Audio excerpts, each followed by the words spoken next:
Welcome to the Facts and the Furious, the podcast covering science or lack thereof in the Fast and Furious franchise.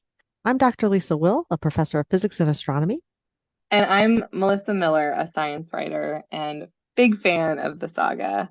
In this episode, The Fast and the Furious is going to cover the third movie, 2006's The Fast and Furious Tokyo Drift. We'll also chat about the driving that happens during the movies with our guest, who is a stunt driver and also teaches stunt driving at his school.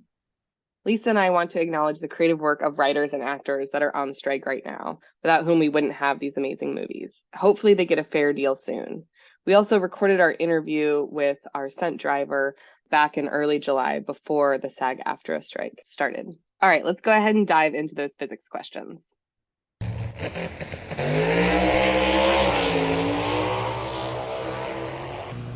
Can he drive? Can he drive? You know what DK stands for?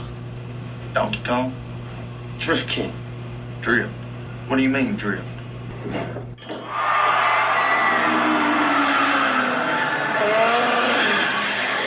Still need a dictionary? All right, well, let's dive into movie 3. Lisa, what is your basic feeling about this movie? What a curious choice to do a YA style story after the first two movies. That's exactly right. Again, I think that's exactly what it was. They were like, okay, well, if every movie's gonna be a little different with some different cast members, like, let's just try to get the high school crowd interested. What really makes it odd is that if this is supposed to be in the timeline between movie 6 and 7, it just feels even more strange. Yeah, it really does. Especially, I think you noted that there are flip phones in the movies, and doesn't quite fit. But it did the most important thing, which was introduced Han to the saga. Right, exactly. We can forgive everything else because Han is there, even if it's slightly creepy that he's hanging out with high school students. Yeah, I don't really know what to say about that, especially with the timeline and the age that he should be. It's so weird. Yeah, and spoiler alert, if this is what he went to go do after, grieving his girlfriend Giselle, an adult woman to go and hang out in clubs with high schoolers and then have a bunch of high schoolers like live in his garage. There's a lot, I know that that's the point of what we're doing here is analyzing these movies, but at some point with 3, you don't want to just, okay, sure. Yeah, just watch the pretty people drive cars. That's where you just got to go with this movie sometimes. Because it's still, in terms of the saga, a mostly pure car action. Yeah, exactly. We get some in America. This kid, Sean, which I mean, I know that Lucas Black was like almost age appropriate at the time, like early 20s, but he already looked like a 40-year-old man. So weird casting choice. So he starts out in California. I mean, I love that race in a construction site. Yeah. It's one of the all-time great ones, I feel like. And apparently I read it's actually a race in a real construction site. It was like they got in touch with some builder who was like, oh, I love those movies. Sure, come race through here. But then they, of course, had to build the one house that gets completely destroyed. That's not actually part. Of course. I just think it'd be really neat to live in this planned neighborhood now and be like, that was my house. And I like it starts off with a real sort of almost American graffiti vibe, the teenagers racing to prove themselves and impress other people. And then suddenly we're in Japan, which is a really, really fascinating change in terms of locale for the first time in these movies. Totally different vibe to the racing in the city. And I actually love that about it. It really starts the whole like, we're going to continue to use location almost as a character itself in the movies. Yeah, and you're right. It's been there since the beginning in terms of LA, Miami, and now Tokyo. It is one of those places, I don't know if you've ever been, but Tokyo is one of those places that seems really foreign and, customs and culture and stuff like that feel really different, but it's also one of my very favorite places to visit. So seeing the few things that I recognized about Japan, in terms of taking public transportation. And I'd never thought about car culture because as a tourist, I never was in a car. I never drove a car, and you really don't need to. It's very different from Southern California in that way. I love that all of their races sort of take place like in this parking garage, for the Yes. most part. So that just seems really interesting. I want to learn more about what drifting is from the physics perspective of like how one would do that with a car, but also what it means, as a culture there. So drifting, depending on which sources you look up, was popularized in Japan either in the 1970s or some sources say the 1980s, but it's obviously a driving method that became really popular in Japan. And in terms of the physics, so you've seen drifting in movies when the back end of a car spins out relative to the front end of the car. So it usually is depicted as when you take turns so fast, the rear wheels spin out. And in terms of the physics, that's just Newton's first law of motion saying an object wants to remain in its current state of motion unless acted upon by a force. So you actually just have the back end of the car still trying to go forward while the front end is trying to go in another direction. And the rear wheels lose traction. And so, in order to keep control, you tend to have to steer opposite the direction that you're spinning. And it's just flashy. I mean, the idea is it just looks cool. But as far as I can tell, it gives no competitive edge when racing. And so that in drifting competitions, it's actually about the drift. It's not about the speed. But if you wanted to do one of these movies about drifting, going to Japan was the right place to move it to. Yeah, and that final sequence of them doing it on like the twisty road or whatever is, yeah, I don't know exactly when I saw this movie. I don't think I saw it right away in 2006, but I definitely think about that sequence anytime I'm like driving in the mountains and, pretending to be a race car driver. Wanting to go really, really fast. Yeah, I Yeah, usually get that urge on various parts of PCH or Highway 1 going up and down the Central California coast. That's when that urge right. takes over for me. Exactly, exactly. What I also like about it that I learned, it's one of the things that stands out is that when he's learning on the docks, right? So he keeps running into like pallets and stuff like that. There's some fishermen sitting there, talking about him. And I was like, that's got to be someone. Like, this is such a cameo sort of sequence. And sure enough, one of the fishermen there is like a famous drifter, driver in Japan, someone who like really pioneered it as a phenomenon. So I think that's great little cameo. That is great. And I love how these movies actually do pay attention to those details. And we love them because of the sheer entertainment, but I also love them because of the love and the heart that's put in them, even this early with cameos like that. Yeah, and giving sort of credit, right? Like I certainly didn't know about drifting until this I saw this movie. It sort of became more of a phenomenon, but at least lending that credence of like, okay, we didn't invent this. We're not the first to talk about this. I thought was pretty cool. And then, of course, this movie introduces Han, but it also Oh, does something else to Han. how dare you? Even though this has been like retconned like three different times, right? Like in this one, it's just some car hits Han, he flips over, we see him still in the car, it explodes. That's all that actually happens in three. And actually, it happens earlier in the movie than I remembered, right? There's still a Me whole huge too. sequence after it. I was like, how dare you move on with your lives? Han is dead.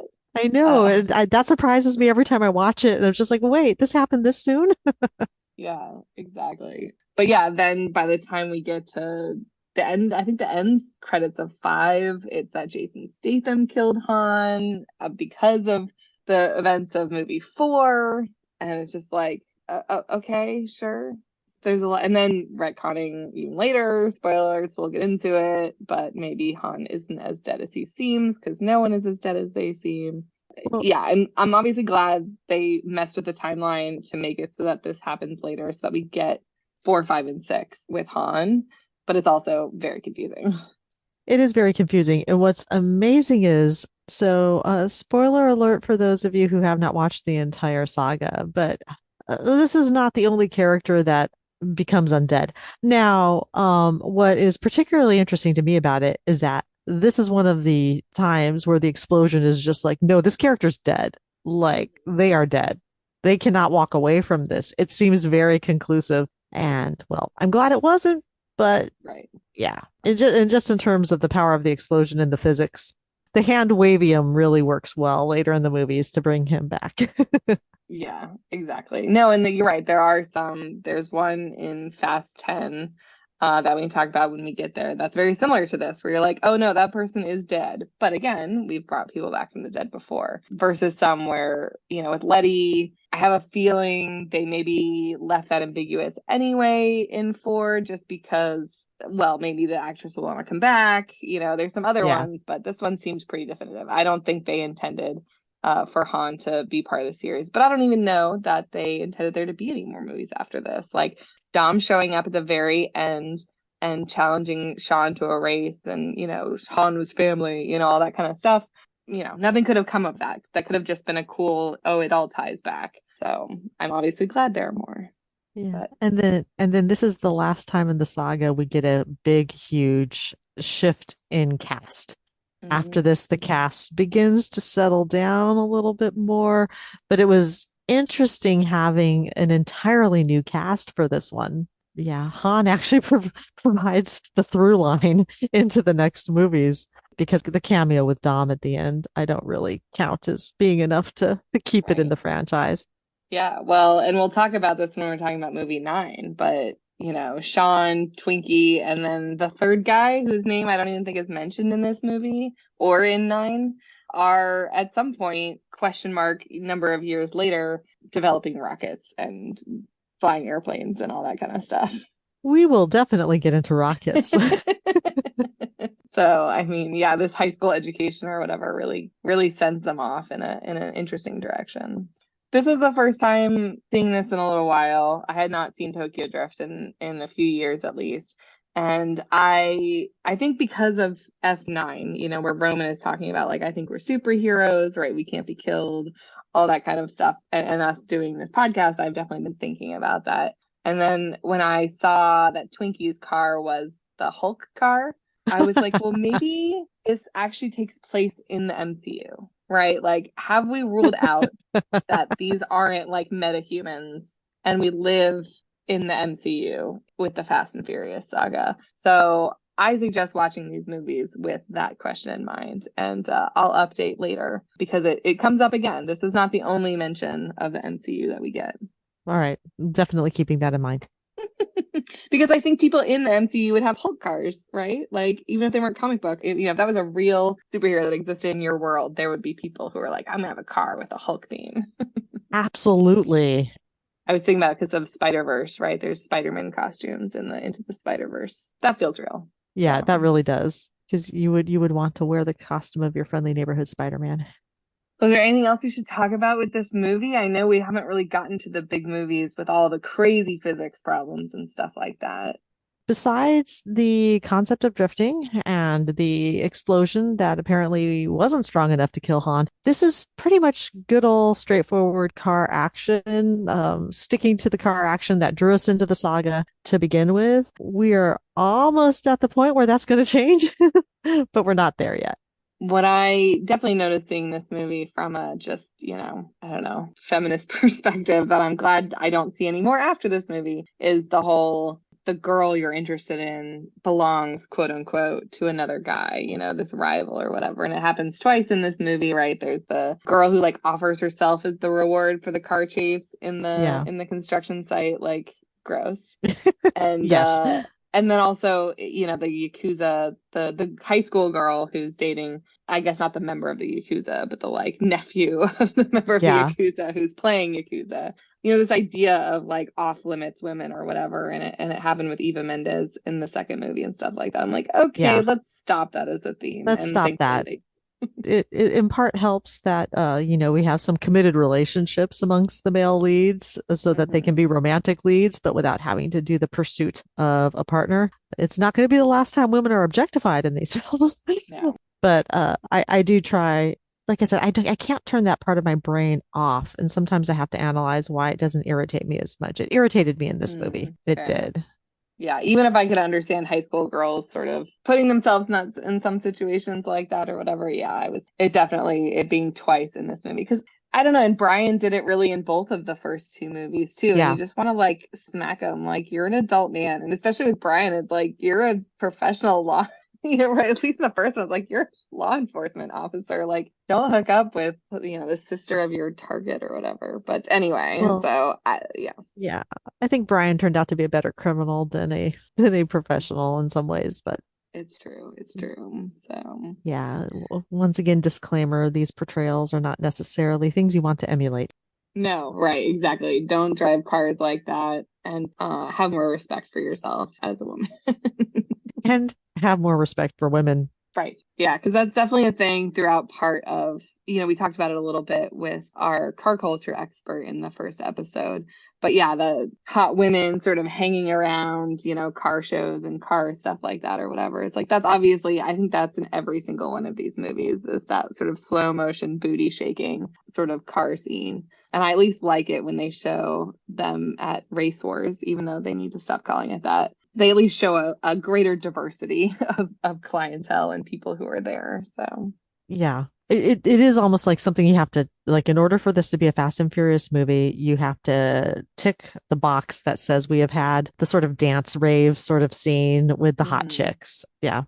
what I always like watching when I'm watching those scenes is almost on set, there's almost never actually music playing. And that's pretty obvious when you look at the people moving in different ways and stuff like that.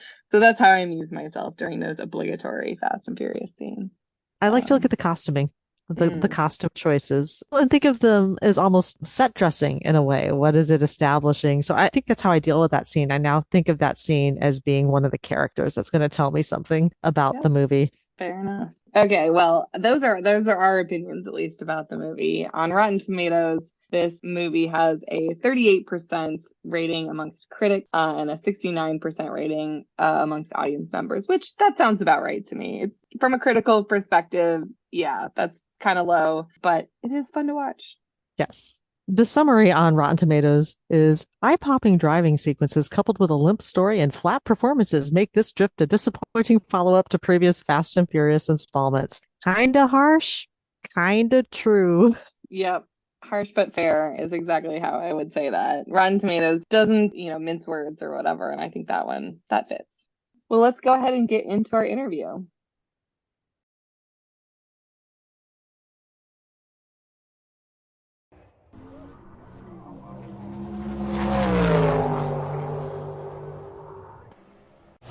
So how'd you end up over here anyway? Well, you know those old westerns? The cowboys make a run for the border? This is my Mexico. Why didn't you let me race with your car? You knew I was gonna wreck it. Why not? Cause it's a lot of money. I have money. It's trust and character I need around me. Who you choose to be around you, let you know who you are. One car in exchange for knowing what a man's made of. That's a price I can live with.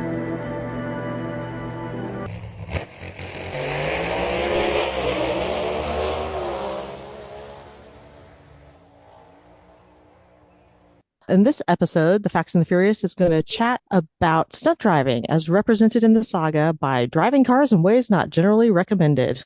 Our guest expert today is Ryan Sturs, who is a stunt driver and who runs the Motion Picture Driving Clinic. Welcome, Ryan. Hello. Thank you for having me. You have a great radio voice. I know, right? Doesn't she? Thank you.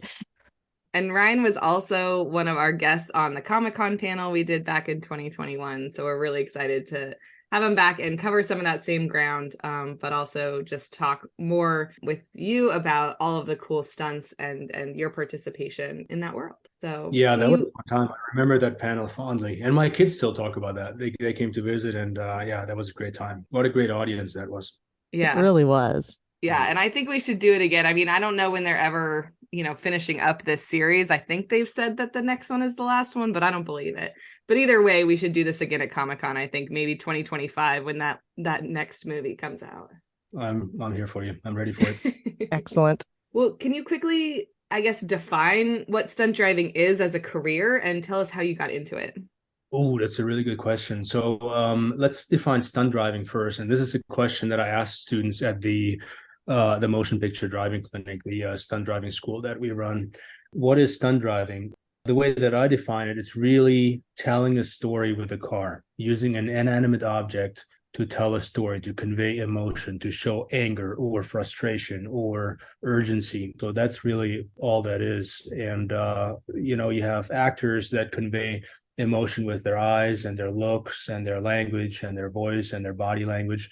And we do it with cars. So that's what that is when you think about stunt driving, when I think about stunt driving. And then stunt driving as a profession is really I would say somebody who has the passion to drive. I think that's presupposed. You have to have that. You have to have some kind of personality where you want to live outside the bounds of society. You want to get paid to do things that other people get arrested for, like crash cars on purpose or car chases on freeways.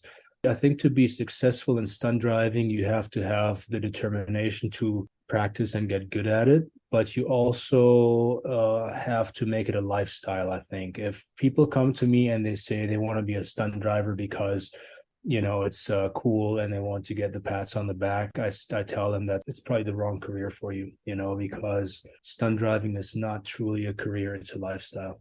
And if you look at it as a means to make money, you'll probably get frustrated because it takes such a long time to get good at it and get recognized at it and make a living at it. So at what point in your life did you decide that you wanted to be a stunt driver, and how did that sort of career trajectory happen? I wanted to be a stuntman very early on. I think it started when I was 4 or 5 years old. I grew up in South America and Germany, and I would watch American movies, action movies, westerns, car movies. And I pretty quickly realized that it was theater. I knew that the movies that I was watching weren't real. I knew that it was people play acting, and that's what I was doing with my friends and my brother anyway. So I thought, man, how cool would it be to, make a living doing that? How cool would it be if I could spend my life just continuing to play? And then over the years, as I grew up, I started making my own little movies in high school, and I ended up going to film school to learn the ins and outs of filmmaking, to learn the behind the scenes stuff, to learn camera editing, directing, all that. And I started road racing motorcycles at the time, so I was a competitive motorsports racer. When I was ready to pursue stunts as a career, I think the motorsports angle was the most obvious to me. As a stunt performer, it's a good idea to be well-rounded, which I believe I am. I think I'm pretty good, pretty decent at just about anything. But I wanted to have an emphasis on motorsports and also horses. I like horses as well. But the motorsports part, I think, was the one that I was the most interested in. So I put a lot of time into getting better at that, practicing that. Well, what do you love about the Fast and Furious saga? The drama. I like the drama. I like the suspense. I like the car stuff. Anytime there's a car crash on camera, whether it's a Fast and Furious type action movie or whether it's a domestic melodrama where the wife is distraught and bumps into a tree, or I always like car crashes. I like the mayhem. I think it's part of me never quite growing out of my that boyhood thing where you're just fascinated with things breaking. So yeah, I like the crashes, I think. That's interesting to me because are you able to separate in your head like the work that goes behind the car crash that you're seeing on the screen with the drama of the crash that you're seeing on the screen? I think it depends a little bit on the type of movie that I'm watching. I think because I do this for a living, of course, I'm primed to kind of look at something and think, well, that's cool, or that was kind of lame. But if I'm really truly in the story, in the movie, then I don't really think about that at all. And ultimately, I think that's how I would, judge a good movie from one that might have good action, but where I'm just not quite in the story as much. So I definitely think about it, but I think about it after the fact. After the movie's over, I think, wow, that was a good movie. I never once thought about camera angles or stunts. I don't go into a movie thinking, oh, I'm really going to pay attention to camera angles and acting and stunts, or any of that stuff. I go into a movie hoping that I will be immersed in the story enough that I won't notice anything else. Then if I like a movie well enough, then I might go back and look at different sequences and try to figure out how they did it. And, that's kind of like my revisiting film school and seeing how that director did it. So that's interesting to me as well. But hopefully when I'm watching a movie, I'm so immersed in it that I don't really think about the technicalities of it. Yeah, that's definitely good advice, I think, for all of us who know a little too much about certain subjects, is enjoy it once and then go back if you really want to. I didn't watch movies when I first got into stunts in earnest, I didn't watch movies for almost 15 years. Partially because I think that stunts is such a competitive industry. It took so much work to get started in it that I just didn't have the time to watch movies. I think I had been working on movies so much that I was almost in my free time, I almost wanted to have nothing to do with movies, you know. Now I'm at a place in my career where I'm directing second unit a little bit more, and so I'm a little bit more interested in what's current, what's out there, and I have found a love of movies again, which I don't want to say that I've ever lost it completely, but there was definitely a time in my career where it did become work and it did become just a means to an end, and it was so much work to get started that I just didn't have the time or the wherewithal to spend with movies. And now that's coming back, and I enjoy that. All right, well, we'll get into the like specific car questions. And first up is, do you teach drifting at your clinic? As someone who really enjoys watching Tokyo Drift and wanting to do that with my Honda Fit. Yeah, we can help you with that. Stunt driving is mostly hitting marks. You know, you come in, you hit, you slide, you might slide to a 90-degree angle or a 180. You come to a stop on a mark. That's 95% of stunt driving. We do have an element that's basically an intro to drifting. And if you really truly wanted to learn how to drift, we could help you with that. But it's not technically part of the curriculum. What we teach as part of our level 1 and level 2 curriculums is an intro to drifting, I would say, right? With driving, we could spend 2 months straight every day, 12 hours a day, talking about different driving techniques, rally, open wheel, grip driving, drifting, stunt driving. So there are so many different driving styles in different platforms, desert racers and buggies and rally cars, and again, open wheel, that we could spend weeks and weeks and weeks talking about all those different things. Our class is a 3-day class. So as far as the drifting is concerned, drifting is such a small aspect of stunt driving that we do spend some time on it, but we don't really go into depth too much. But if you're really interested in drifting, yeah, we can definitely help you. Yeah. You just mentioned different driving techniques, and one of the things that we see in the saga is the different places that they're driving. We see them on road and deserts, on ice, avoiding a nuclear submarine. What are some of the challenges presented by driving on different substrates? Well, traction is really the big factor there.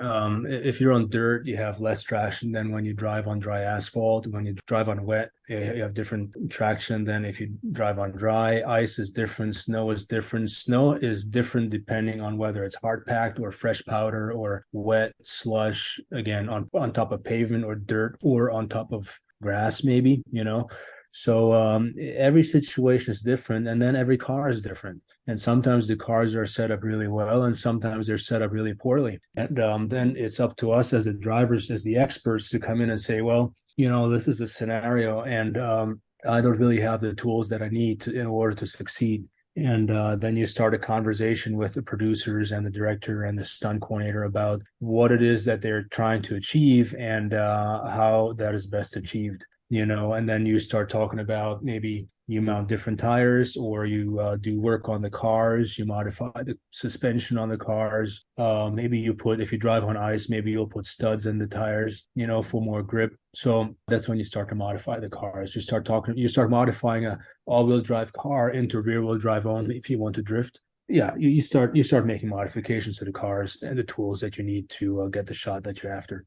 Right. Okay. So like a car parachuting out of a plane onto a road and then driving would probably need some sort of modification. And that would be a different modification than the same car driving on ice or something like that. Yeah. And sometimes modifications to the cars aren't good enough, right? So sometimes you have to start cheating, because no matter what modifications you make to a car, if you drop a car out of an airplane, chances are it won't survive the drop, right? So now you start to cheat.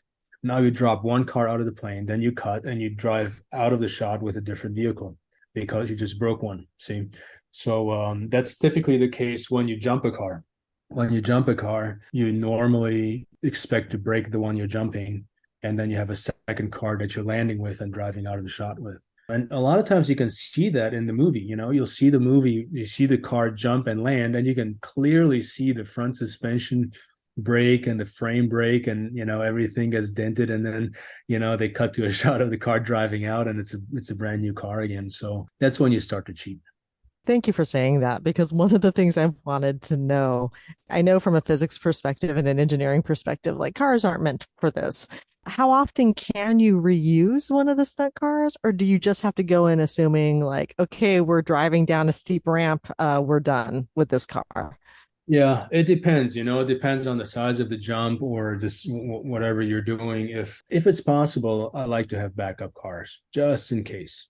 It could be something as simple as bumping a curb. You could break a tie rod, for example, right? And now the car is out of commission. It's fixable, but the car is out of commission for half a day or a day, or, depending on where you are and whether you have parts available or not to fix that car. But if it's a jump, we can do some things to preserve the car, like we can jump it into cardboard boxes or some kind of a catcher. Sometimes we jump into airbags to preserve the car, right? So we see that we can film the takeoff of the car, but we won't film the landing because we're jumping into boxes. So that way we can save the car and reuse it. But if the director wants to see a big jump, 100-foot jump to the ground, I can guarantee that that car is going to break and will not be usable after that. In fact, it'll be most likely totaled. Then you manage expectations. You go, as a stunt coordinator, you go back to the director and the producers and you say, okay, this is a shot we're going to do with this car. It has to have a roll cage in it. It's going to break. We're not going to use that car again after that. So we need a double car for every shots that play subsequently to that stunt. And then they say, okay, so they put that in their budget and then they know. Yeah, there's a lot of behind the scenes like extras for these movies that are showing how the stunts are done. It's like you said, it's one car in one shot and then a different car drives out of it or those sorts of things. And it really stuck out to me how much of the time must be setting all of this up, right? For the safety of the stunt performers, for the actors, for everything to go right so that you're only going through 3 cars instead of 9 cars and those sorts of things. Can you estimate, like, I don't know, how much time goes into setting up all of the calculations for that stunt? And then how much, like, on the day of, how often do things go sort of wrong or have to be reconfigured on the day of? It depends. I would say that for the planning, first of all, we never have enough planning. We never have enough prep time. It's just the nature of the beast. Producers think that we come in and we're going to crash the car. And so they don't give us any prep time. And they never give us enough manpower. They think, oh, all you need is a driver. Well, what they don't realize is that you really have a support crew of maybe 5, 10, sometimes 15 other stunt guys, right, to help out. And that's another thing that I think a lot of people don't really realize, that the stunt is never just a one-man operation. It's always teamwork every time.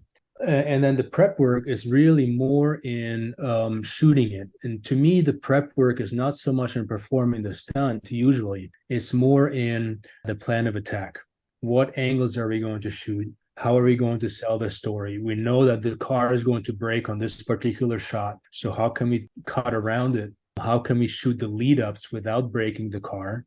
What angles do we need to tell the story? When do we have to go inside the car? What part of this is going to be done on a green screen stage in a studio, maybe at a different location, first unit with an actor? And what part of this is going to be shot with stunt driver, second unit on location, right? So to me, all the planning that goes into this is really more to do with the filmmaking aspect of it all than the actual stunt. To crash a car, that's not hard. You set up a ramp or whatever, and you just go for it. On that end, to me, it's sometimes actually more fun to be on a movie where the director is just wild and just makes stuff up on the day and says, hey, today we're going to crash a car. And then we get excited and we'll say, all right, cool, let's do it, and we'll do it. But it's not the most cost efficient way of doing things, that's for sure. And the director better really know what he's doing, or else he'll get an amazing car crash, but he never captures it on film. And I've never worked with the man, but I understand Michael Bay likes to shoot like that. He just comes up and, just comes up with all these crazy action shots on the day, and a stunt crew has to be on point and just deliver. And that can be a lot of fun for us. It can also be very stressful. I kind of enjoy it. Again, most of the prep to me has to do with the filmmaking aspect of it, not so much the actual stunt. Well, and I feel like it comes through really well in these movies that these are practical effects, right? Even if a whole bunch of cars flipping over isn't actually happening because of a really strong magnet being weaponized by terrorists or whatever, it still is that they flip all these cars, to make it look that way. And, I know you have some insight into the speed with which they're doing that and all the camera angles and stuff like that. But I still think it makes it look so much better than if they were to try to recreate any of that in CGI. Definitely. I think that CGI is an amazing tool to enhance stunts as long as it's used to enhance stunts. I just recently watched a movie. I forget the title of it. I think it was a Korean movie where the entire movie looked like it was a computer game. They went so far as to plug in CGI characters and vehicles into car chases and helicopter chases and train chases, and it just didn't look right. It looked like a computer game. And that to me is not fun. That for sure takes me out of the story every time. But if you have a practical car crash and you just augment maybe a few ND nondescript cars in the background that couldn't be there for logistical or safety reasons, that doesn't bother me because I'm not watching those cars. I'm looking at the practical crash, right? And then everything else around that is just atmosphere. Or maybe I add a little bit of dust in CG, maybe that could enhance a shot, or maybe tiny little bit of fire or some lighting or whatever the case may be. But yeah, as long as CGI is limited to just enhancing a shot, I'm all for it. I think it's great. But as far as the stunts is concerned, I really do believe that to this day, AI, nothing can really mimic the physics of an actual car actually crashing. Now you're speaking Lisa's language. I know there is definitely something about there's a real weight to seeing the practical effects where the CG doesn't necessarily always have a good handle on recreating the fact that this is a physical object running into another physical object and the abruptness with which they hit each other. But thinking of the Fast and the Furious movies in particular, how many times these cars crash and then explode, I'm assuming is the explosions are a combination of practical and CG, or do the explosions tend to be post? Because I imagine having some of the explosions of the size that we see in the Fast and the Furious obviously would be some safety issues on set. Yeah, I've seen some really cool, really big live explosions, and to me, those are the best. I think that CG still has trouble recreating fire because fire is so alive. To go back to car crashes that you mentioned earlier, there's a real concussion. There's a force of nature, so to speak, when two 4,000-pound vehicles come together, or a 6,000-pound truck flips, or in the case of fire, the explosions. There's an element of force there that I don't think can be recreated in CG. It just can't. If you're on set and you feel that explosion, it's a visceral experience, and I do believe that translates visually onto film. And you don't get that with CG. And again, with explosions, I think that CG works if as long as it enhances something. If you have a live explosion, you can make it look a little bit bigger, and maybe you can add a little bit to the concussion effect by maybe creating a ripple in the sand or something like that.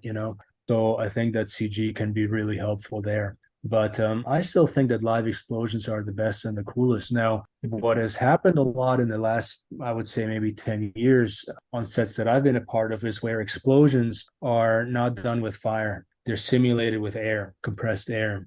And then the fire element is then added in post. And it's a very safe way to do explosions. You don't have to worry about anybody getting burned. You don't need fire permits. You don't need a fire marshal there because all you're shooting is air. But I've also have seen stuntmen go to the hospital with dust in their eyes because air mortar went off in their faces. So it's not without risk. I still like the big fireballs. The practical fireballs. I just love that. I don't think we see enough of those anymore.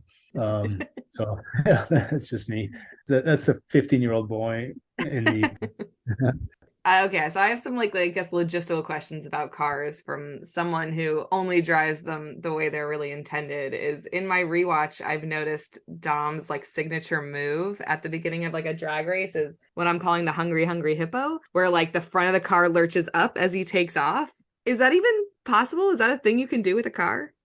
Yeah, it's possible. Okay. What you need is really, really sticky rear tires. But if you watch drag races, they have those slicks on and they're super, super sticky. It's a very soft compound, very soft rubber. You have enough horsepower, then yeah, you can do that. A lot of the drag cars have something called drag bars. It's bars that extend out the back of the chassis and they keep the car from flipping over backwards. So, the car launches and the nose of the car comes up, but the drag bars drag in the rear and keep the car from flipping all the way over. Okay. So that's a thing in drag racing. Yeah. Okay.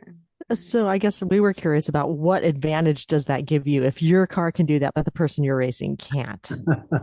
I don't think it's an advantage at all. In fact, I think it's a detriment because your front wheels come off the ground. Now you can't steer, right? So it really comes down to who has the bigger balls, pardon my language, and just stays in the throttle and doesn't back up. But it's kind of like racing motorcycles. You can accelerate doing a wheelie, but it's not actually the fastest way off the line. When we were racing motorcycles, we actually tried to keep the front wheel on the ground as much as possible. So you put weight over, you move over the handlebars, keep the front end down. And it's the same in the cars. Lifting the front end like that is actually not the fastest way to accelerate. Okay. That's kind of what Thank we you. figured. Thank you. I feel much better now. Thank you. So really what that means is Dom is just that good. He could have won by like seconds, but instead he wins by just like a nose because he has to do this move when he takes off. So it's kind of bad. Yeah, and it looks cool, Yeah, for sure. Yeah. No, it's a flashy move, that's for sure. Well, and how fast can a car go in reverse? Because at least in movie 2, it's like full on freeway speeds. And I don't know, my car starts to make a really weird noise when I go in reverse, very fast, which is like probably 10 miles an hour or something. Yeah, most cars can accelerate faster going in reverse than they can forward. And it has to do with the transmission ratios going in reverse. But they typically top out around 30, 35 miles an hour. You could go faster if you added more gears, but what we do, if we want to go really fast going in reverse, typically we take the body of the car off the chassis, we flip it around, put it back on the chassis. So now the car drives forward, but to the camera, it looks like it's reversing. And that's how you get the shots where a car is going 70 miles an hour in reverse. I love that because I think that's a level of car modification people wouldn't actually think of. We just take the whole thing off and turn it around. Yeah. That's the easy way to do it. And, you can do other things. You can mess with suspension settings and stuff like that. But the top speed on most cars is 30, 35 miles per hour, which is pretty quick, actually, if you think about it. If you've ever tried to go full throttle in reverse and try to steer and hit marks, it's actually pretty tough to do. Yeah, I'll bet. Now I just want to go find an empty parking lot and try to see how fast my Civic can go in reverse. It's part of our curriculum at MPDC. We'll teach that. You can totally try that on your own. It's all about being smooth, and it's all about small inputs on the steering wheel. If you overdo it, the car's not built to go fast in reverse. It's built to go fast forward and be stable. That makes it inherently unstable when you go in reverse. So you just have to be really smooth with it, small inputs on the wheel. Yeah, you'll be good to go. Just find the Costco parking lot at 2:00 in the morning and practice. I feel like we've had to say this with every interview we've done. We do not encourage any illegal breaking of the law. On a closed course here. I do know multiple people who got learned how to drive, in like a Costco or big event parking lot. So that's how a lot of us got started. If you talk to old school stunt drivers, they have stories of just going, out to Santa Clarita before Santa Clarita was Santa Clarita, and they would just drive around the dirt roads and stuff. It's becoming tougher to do now because we have so many more people living here now, and it's frowned upon to slide cars around. But yeah, if you talk to the older guys, that's how they started. That's how they learned. Oh, I have a question. Do you think that Dom and his team would ever be able to get car insurance? I feel like they're uninsurable at this point, right? Yes. Yeah, and maybe they don't want insurance. I feel like they like to live dangerously, and in all their exploits, they've probably made so much money that maybe they don't need insurance. That's true. I just feel like half the time they live in Los Angeles, California, and like those rules are pretty strict.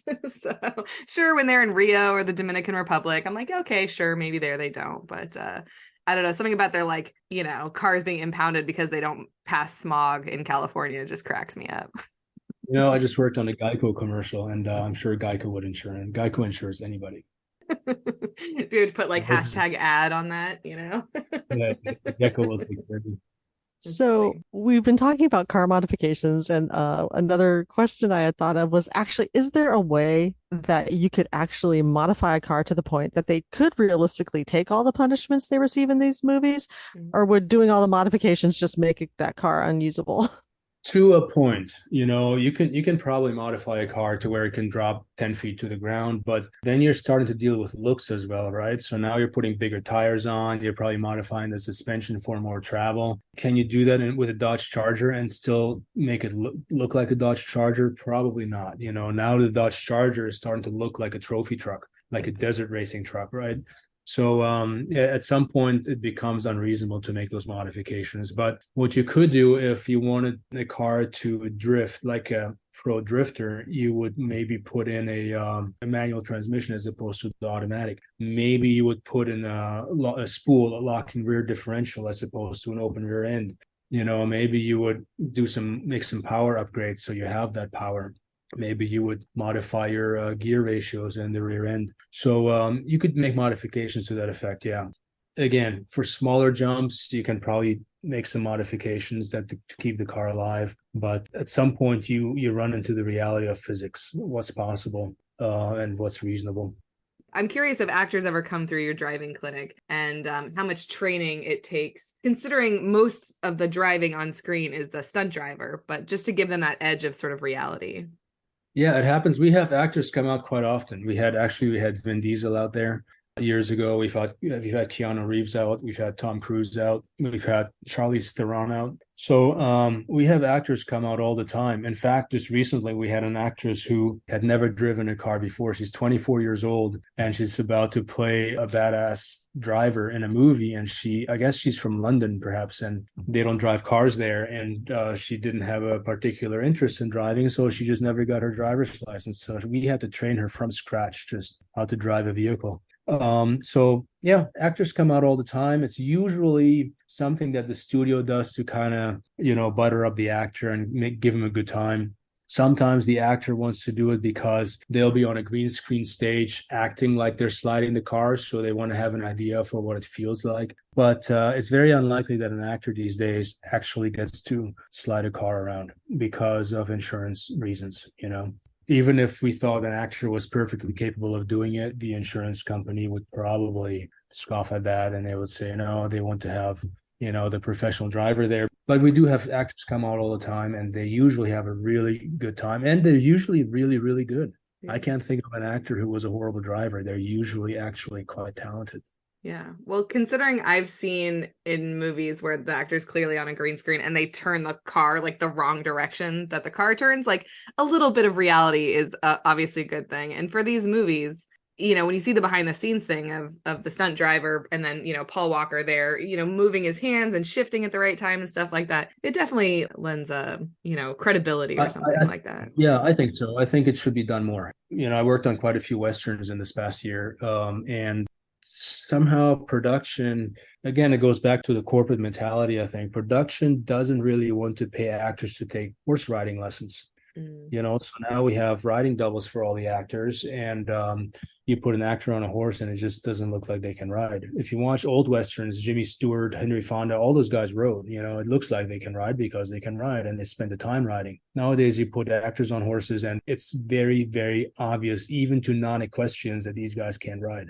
And they never thought about it. They never learned, and production never, bothered to teach them how. And it's the same with the driving. I wish that we would take that part a little bit more seriously, just for the enjoyment of the movie. I have the ambition to make a better product, make a better movie, make the best movie that I can make.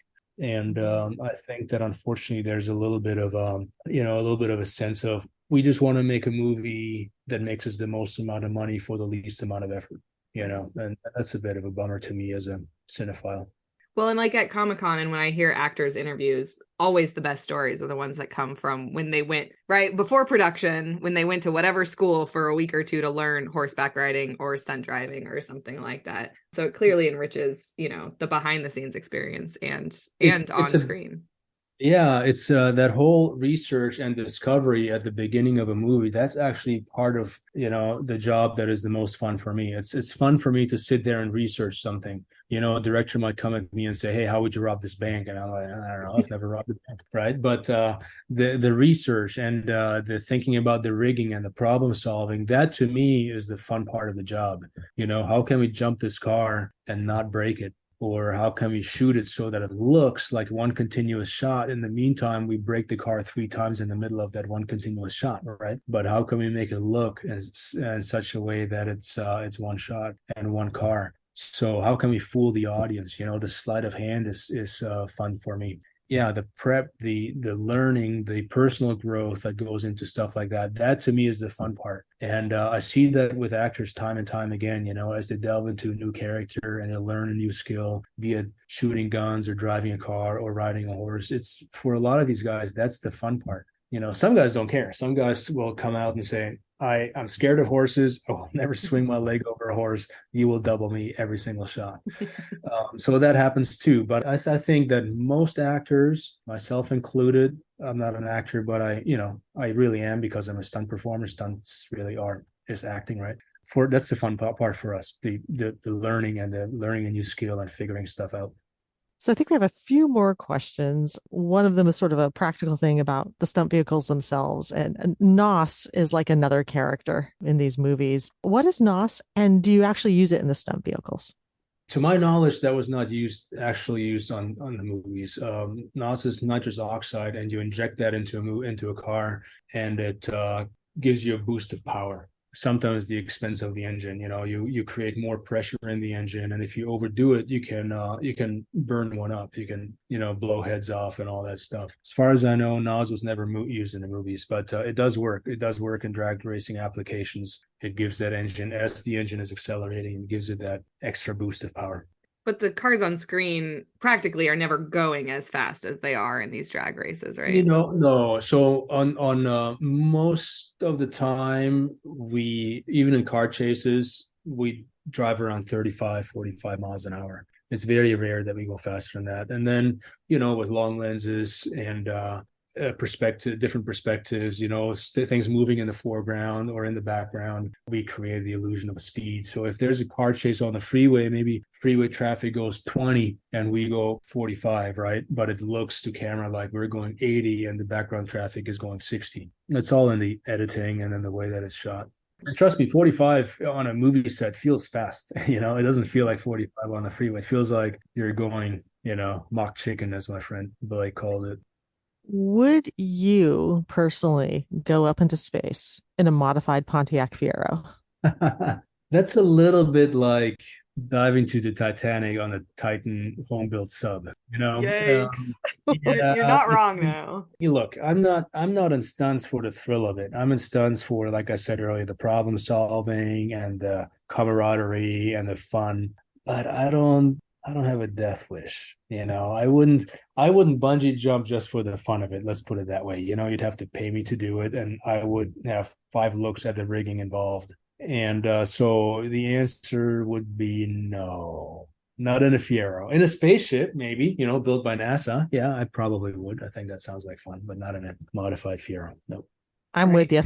Yeah, and honestly, the metaphor is dark, but really, it's spot on. So, and if I'm gonna die, I don't want to die in a Fiero. Not in a make it a cool car. Make it I don't know, a Porsche or a Ferrari or something sexy. Not a Fiero. That's funny. That's where you draw the line. I like it. Yeah. I'm curious if there are any movies or shows that for you show driving really realistic. Like you mentioned being able to get lost in sort of a movie. What are some examples of times where you've been like not pulled out of it by how bad the stunt performing or calculations were done?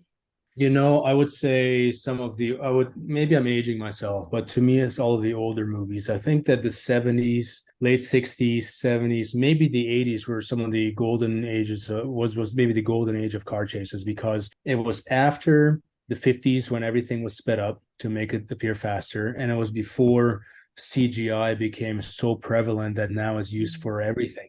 And now the gags have become so ridiculous, like Fieros in space or, jumping cars from building to building. I would say some of the most realistic practical car chases are probably for sure Bullet. Bullet was maybe the mother of all car chases, and that everybody always mentioned. In fact, my cinematography teacher, Bill Fraker, shot that. He was the DP on Bullet.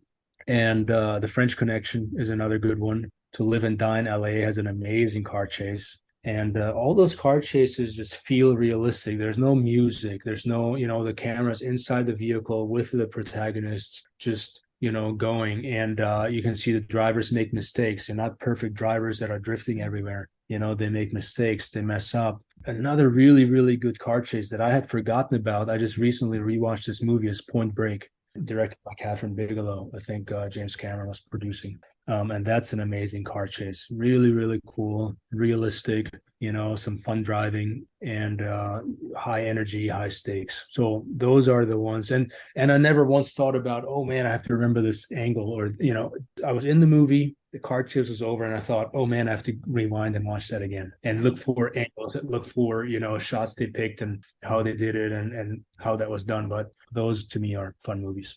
I don't know if you've seen the new Indiana Jones movie, but I actually had a moment where there's like it's not a car race, it's a tuk-tuk race, like this little bike spurs whatever. And I legitimately, I feel like I saw new things in a car chase. I was like, that was an amazing car chase. Oh, cool. I have to watch it.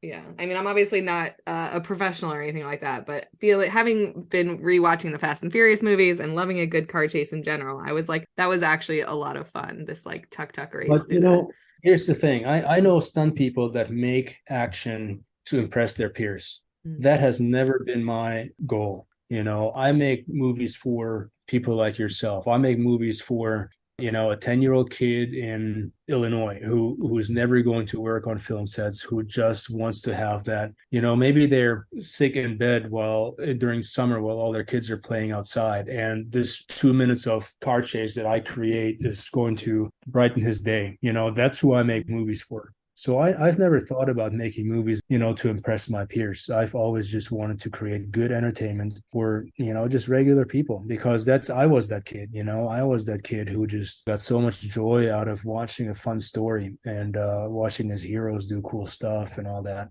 That's really who I want to make movies for.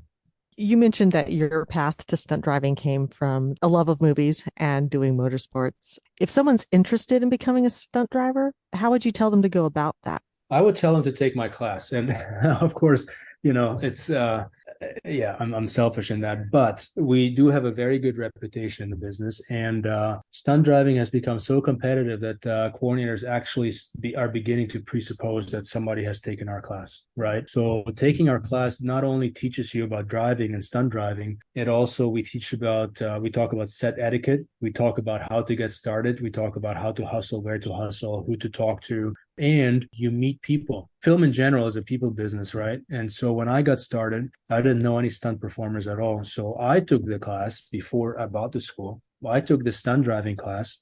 And in the stunt driving class, I met 4 other students who were also taking the class. And I met all the instructors who were working stunt performers. And that's how I started my mini network. And then now the other students brought me along to different gyms that stunt performers were working out at. And I grew my network yet more, and then pretty soon somebody liked my attitude or my look or whatever they liked, and they brought me on and had me work on a student film for free, and that led to my first paying job, and so forth and so forth. So I really think that taking some kind of a class is your best way to go about it. If you want to be a stunt driver, take our class.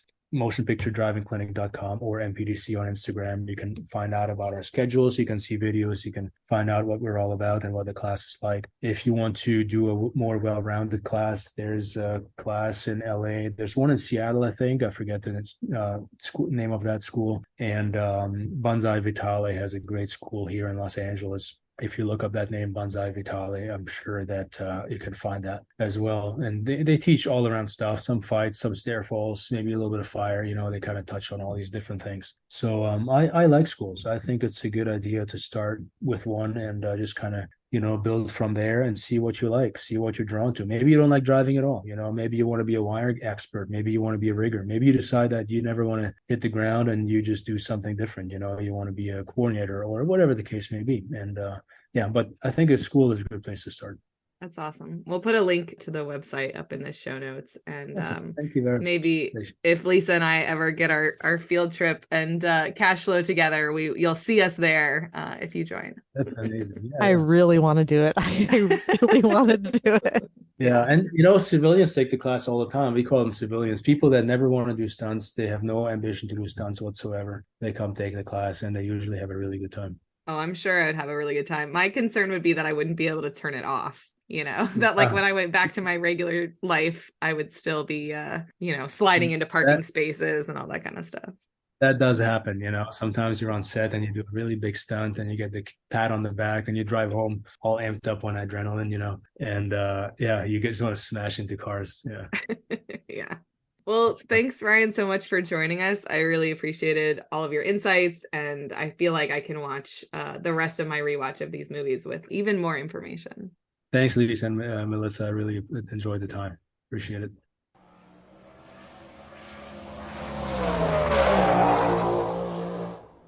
This dude over here want to race the new DK. Heard he's been beating everybody around Asia, too. Not denied, Twinkie. Said he knew Han. Said Han was family. All right. Let's race. Nice ride. I won it from my friend Han a few years ago. I didn't know he was into American muscle. He was when he was rolling with me. You know this ain't no 10-second race. I got nothing but time. You ready, kid?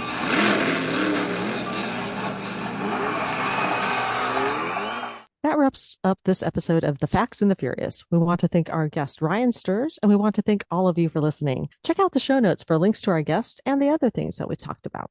See you next time on The Facts and the Furious when we discuss the fourth movie, Fast & Furious, and welcome a medical doctor to the family. Remember, reality-based physics comes and goes, but family is forever.